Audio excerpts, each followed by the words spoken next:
ఈరోజు తెలంగాణ ఏర్పడి 10 సంవత్సరాలు అయినప్పటికీ ఇందిరమ్మ కాలం నుంచి గత 60 సంవత్సరాల నుంచి ఇందిరమ్మ ప్రభుత్వం నుంచి సోనియా గాంధీ కాలం నుంచి కేసీఆర్ ప్రభుత్వం నుంచి ఇప్పుడు రేవంత్ రెడ్డి కాలం వచ్చింది. ఇప్పటిదాకా పేదల గిరిజనులకు భూపాలపల్లి జిల్లా దగ్గర అయితే మనం ఉన్నాం. ఇక్కడ గిరిజనులకు పూర్తి స్థాయిలో మీరు వెనుక చూడొచ్చు, ఇటు చుట్టుపక్కల చూడొచ్చు. ఇప్పటిదాకా ఇల్లు లేకుండా పరదాలు వేసుకొని మీరు ఒక్కసారి సైడ్కి రండి, నేను చూపిస్తా. ఒకసారి ఈ పరదాలు కట్టుకొని రాత్రి పూట విష పురుగులు వస్తే కానీ వీటిల పరిస్థితి చెప్పుకోలేని పరిస్థితి. వీళ్ళ కరెంట్ కూడా లేదట ఇప్పటిదాకా, కరెంటు లేని పరిస్థితి. మరి నరేంద్ర మోడీ స్కీమ్ నుంచేనేమో బాత్రూంలకు కూడా డబ్బులు ఇచ్చిన అని చెప్పిండు. మరి ఆడ చూసుకుంటేనేమో వీళ్ళు అదే విధంగా పురాతన కాలంలో చీరలు కట్టుకొని స్నానాలు చేసే తీరుగా అదే విధంగా కట్టుకొని ఉన్నారు. మనం ఈ గుడిసె పరంగా చూసుకుంటే ఒక్కసారి మన ఇటు సైడ్ వస్తే ఒక్కసారి లోపల చూసుకుంటే వీళ్ళకు మన ఇంటికి ప్రొటెక్షన్ చేసుకోవడానికి నానా రకాల ఇబ్బంది పాల్పడుతూ ఉంటాం. కానీ వీళ్ళకు సైడ్ ఓన్లీ పొరగలతోటే కట్టుకొని నివసిస్తూ ఉన్నారు. వీళ్ళకు ప్రజెంట్ కరెంట్ కూడా లేదు. 10 సంవత్సరాల నుంచి ఇక్కడ నివసిస్తూ ఉన్నారట. వీళ్ళకు కరెంటు లేదు, ఎటువంటి వసతులు లేదు. విషసర్పాలు కాటేసిన దగ్గరలో పరిగెత్తడానికి హాస్పిటల్ కూడా లేని పరిస్థితి.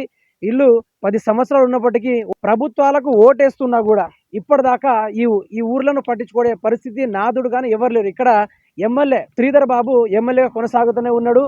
మరి కేసీఆర్ ప్రభుత్వంతో కొట్లాడి కూడా ఈయన డబుల్ బెడ్రూమ్లు ఇల్లు తీయకపాయే. మరి ఇది కేసీఆర్ కంటికి కూడా అవుపడలేని పరిస్థితి. ఇది దౌర్భాగ్యము. వేల కోట్ల రూపాయలు తినండ్రా అంటే ఎగబడి బస్తాలు వేసుకొని మరి కోట్ల రూపాయలు తినడానికి పన్నాగం అనుకున్నారు ఏ రాజకీయ నాయకుడైనా. బీఆర్ఎస్ ప్రభుత్వంలో ఇక్కడ దాకా మిషన్ భగీరథ నీళ్లు తాగడానికైనా వచ్చింది. కానీ గత ప్రభుత్వంలో కొన్ని పథకాలు అమలైనప్పటికీ ఈ ప్రభుత్వము ఈ పేద ప్రజల పైన నేను ఇందిరమ్మ ఇల్లు ఇస్తా అని చెప్పి వీళ్లకు సర్వేలు నిర్వహించకుండా ఇండ్లు ఇవ్వకుండా అమెరికాలకు ఢిల్లీలకు తరలికుండా తిరుగుతూ ఉన్నారు. కరెంటు కూడా లేని స్థితి అట. ఒకసారి వారి యొక్క జీవనం ఏ విధంగా ఉందో అడిగి తెలుసుకునే ప్రయత్నం అయితే చేద్దాము. ఇందిరమ్మ ఇండ్లు లేని ఊరు, కరెంటు రాని ఊరు, పింఛన్ అందని ఊరు, ఓట్ల కోసం మాత్రము కార్ల మీద కార్లు వేసుకొని వచ్చే ఊరు భూపాల్ దగ్గరలో అయితే మీకు పూర్తి స్థాయిలో చూపెట్టడానికి అయితే ప్రయత్నం చేస్తాను. ఒక్కసారి రేవంత్ రెడ్డి ఇచ్చిన ఇందిరమ్మ ఇండ్లు ఏవైతే ఉన్నాయో ఇచ్చిన అని చెప్తా ఉన్నాడు కదా, ఒకసారి చూసుకుందాం రండి. ఒకసారి ఇదే విధంగా మనం నడుచుకుంటూ పోతా ఉన్నాం. వీళ్ళ గల్లీల సీసీ రోడ్లు కూడా లేవు. ఇట్లాంటి బురదలో వీళ్ళు నివసిస్తూ ఉన్నారు. రాజకీయ నాయకులేమో వేల కోట్ల రూపాయలు దూసుకుంటా ఉన్నారు. ఒక్కసారి ఆ ఇండ్లు చూడండి. ఇక సో మీకు కరెంటు లేదు, లేవు కరెంటు లేదు, ఏమి లేదు. నీళ్లు ఈ నీళ్లు లేవు. అక్కడ గుడికాలు లేవా, అక్కడ నుంచి మోసుకుంటానం. దోమలకైతే చస్తానం బాగా. మాకు ఇండ్లు లేవు. ఇవో ఇట్లున్నాం బురదల. కాదు మీకు ఓట్లు వేయించుకున్నారు కానీ అడగడానికి వస్తున్నారు కానీ మళ్ళీ కనిపించలేదు. ఎవరు అత్తలేదు, ఎవ్వరు అత్తలేదు. ఓట్లు వేయించుకున్నారు, ఇస్తామని అన్నారు. ఓట్లు వేసేదాకా ఇస్తామని అన్నారు. ఇక ఎవ్వరు మళ్ళా సప్పుడు లేదు, ఇటు అచ్చుడే లేదు, మాకే చూసుడే లేదు. మరి అదే ఇక మాకు ఎవ్వరు వచ్చిన వాళ్ళు అయితే లేదు. అంటే ముందైతే మీకు హామీ ఇచ్చిండు. మేము కరెంటు తెస్తాం, నీళ్లు తెస్తాం, అన్ని తెస్తాం అన్నారు. ఏది లేదు. ఇప్పుడు ఎవ్వరు తిరిగి చూస్తలేదు మాకు. ఎమ్మెల్యే ఎవరు? శ్రీధర్ బాబా? శ్రీధర్ బాబే. అంటే మీకు ఇల్లు కట్టిస్తా అని చెప్పిండు. ఇల్లు కట్టిస్తాను అన్నాడు, నీళ్లు తెస్తాను అన్నాడు, కరెంటు తెస్తాను అన్నాడు. కరెంటు లేదు, నీళ్లు లేవు, ఏమి లేవు. ఇగో ఇట్లా తెస్తాను దోమల్ల. ఇప్పుడు పెన్షన్ కూడా ఇస్తా అని చెప్పిండు కదా, పెన్షన్ వస్తుందా మీకు? మాకు అత్తలేదు. పెన్షన్ కూడా రావట్లేదు. లేదు లేదు. అంటే మీరు ఏం పని చేస్తారు? మీ జీవన ఉపాధి ఏంది? ఏం చేస్తామంటే ఇక ఇట్లనే కూలి చేసుకొని కూలి పని చేసుకునే తినడు. మాకు వ్యవసాయాలు కూడా లేవు. ఎన్ని సంవత్సరాల నుండి ఉంటున్నారు ఇక్కడ? ఇప్పుడు 10 సంవత్సరాలకు వచ్చింది మేము ఉండవచ్చు. 10 సంవత్సరాల నుండి ఇట్లనే ఉంటున్నారా? ఇట్లనే ఉంటాను. ఇగో ఈ లైట్లు పట్టుకుంటేనే ఇగో ఇట్లనే ఉంటాను. మాకేం వెలుగు లేదేం లేదు. లైట్లు అంటే దీపాలు వెలిగించుకుంటారా? దీపాలు లేవు, ఏం లేవు. ఈ మన లైట్లు కొనుక్కొచ్చుకోమా, చేతి లైట్లు. ఆ లైట్లతోటే చేసుకుంటాను. మాకేం ఏం లేదు.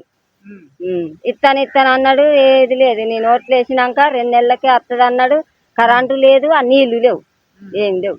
ఎందుకు కాంగ్రెస్ ప్రభుత్వం వాళ్ళు కొన్ని గ్యారంటీలు చెప్పి ఆ గ్యారంటీలు కూడా రావట్లేదు? లేవు, ఏవి లేవు. గ్యారంటీ లేదు, ఏది లేదు, ఏం లేదు. రేషన్ కార్డు ఉందా లేదా? ఉన్నది. బియ్యం ఎక్కడ వస్తుంది? రేషన్ బియ్యం ఏడిస్తున్నారు? అగో అక్కడ ఇస్తాడు ఊళ్ళో, పాత ఊళ్ళో. మరి అక్కడ నుండి ఇక్కడ ఎందుకు వచ్చారు మీరు? మేము మాకాడ భూములు లేవు, జాగాలు లేవు, ఏం లేవు. మాకేం లేక ఇక్కడికి వెళ్ళి వచ్చి ఇట్లా ఉంటాను. సొంత భూమా మీకు ఇది? సొంతదేం కాదు, సర్కార్దే. వచ్చినాయి, పట్టాలు వచ్చినాయి కానీ ఇక కరెంట్ లేదు. ఇప్పుడు ఈ ప్రభుత్వాన్ని ఏం డిమాండ్ చేస్తా ఉన్నారు, ఏం అడగదలుచుకుంటారు, ఏమేమి కావాలని? ఏమేం కావాలంటే మాకు ఇండ్లు కావాలి, కరెంటు కావాలి, నీళ్లు కావాలి. ఆ, అగో అది అగో అట్లా ఉన్నాయి, అగో బురదలు ఉన్నాం. దోమలు అయితే చంపుతానే మమ్మల్ని, సత్తానం వస్తావు దోమలకు. మరి ఏం చేస్తాలో ఏం చేస్తాలో. ఫోన్ లో మాట్లాడతారా? ఫోన్ ఉందా? ఫోన్ మాకు లేదు, ఫోన్ లేదు. లేదు. మరి ఏమైనా సమాచారం, ఏమైనా పురుగులు కాట్లు ఇట్లా ఏమైనా పాములు కాట్లు వేసినాయి అనుకో, మీ పరిస్థితి ఏ విధంగా ఉంటుంది? ఏం లేదు, ఇక గిట్టనే ఉంటాం. ఏం చేస్తాం, ఇక గిట్టనే ఉంటాం. చంపుతానం, పెద్ద పెద్ద పాములు చంపుతానం ఇండ్లకి వస్తే. చంపుతాను మాట బారేస్తాను, ఇక ఎవరికి చెప్పుకుంటలేము. మీరేం పని చేస్తారు బ్రదర్? మేము కూలి, అందరం కూలికి పోగొట్టాం. రోజు కూలికి వెళ్ళిడే వచ్చింది. నీళ్లు మోసుకోవడం, పొద్దున్న లేస్తే మళ్ళీ నీళ్లు మోసుడు, కట్లు ఇవన్నీ చేసుకోకూడదు. ఇక లైట్లు పెట్టుకొని రావడం, రోజు ఇదే పని. అంటే మొత్తానికి మాత్రం కాంగ్రెస్ ప్రభుత్వం వాళ్ళు మీకు హామీ ఇచ్చి ఇల్లు హామీ ఇచ్చిండు కానీ ఏమి ఇవ్వలేదు. ఇది వరకు అయితే ఏమి ఇవ్వలేదు. కరెంట్ లేదు, నీళ్ళు లేదు, ఏం లేదు. ఇలాగనే ఉంటాను, 9 సంవత్సరాల నుంచి ఇట్లనే ఉంటాను. అంటే ఏమని చెప్పిండు ముందుగా శ్రీధర్ బాబు ఎలక్షన్ క్యాంపెయినింగ్ వచ్చినప్పుడు? ఇక్కడికి వచ్చినప్పుడు కరెంట్ ఇస్తా, నీళ్ళు ఇస్తా, మీకు నల్లాలు ఇండ్లు ఇస్తాం, ఇండ్లు కట్టిస్తాం అని అది అన్ని చెప్పిండు. కానీ ఏది చేయలేదు, ఇది వరకు చేయలేదు. ఇప్పుడు రాలేదు ఇక్కడికి కూడా.